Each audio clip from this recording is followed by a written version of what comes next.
Bugün İpek Yolu Belediyesi, Toplum Gönülleri Vakfı, Türk Kızılay'ı, gönüllülerimiz, üniversitedeki öğrencilerimiz ve hemşerilerimizin destekleriyle Dünya Temizlik Günü'nde Van Gölü'nün kıyısında temizlik faaliyetleri yürütüyoruz. Van Gölü hepimizin, Van Gölü'nü korumamız gerekiyor. Bu alanda da gerek Cumhurbaşkanımız, gerek Çevre Şehircilik Bakanlığımız birçok tedbirleri alarak yürürlüğe koydu. Bugün de biz de bu farkındalığı arttırmak, Van Gölü'nü temizlemek, Van Gölü'ne sahip çıkmak amacıyla tüm gönüllülerimizle birlikte İpek Yolu Belediyesi'nin çalışanlarıyla beraber bir temizlik faaliyeti yürütüyoruz.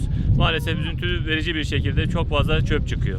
Lütfen herkesi buradan ben temiz tutmaya, Van Gölü'nü temiz tutmaya, Van Gölü'nü tüm dünyaya tanıtmaya davet ediyorum. Çok teşekkür ediyorum katılımcı arkadaşlarımıza.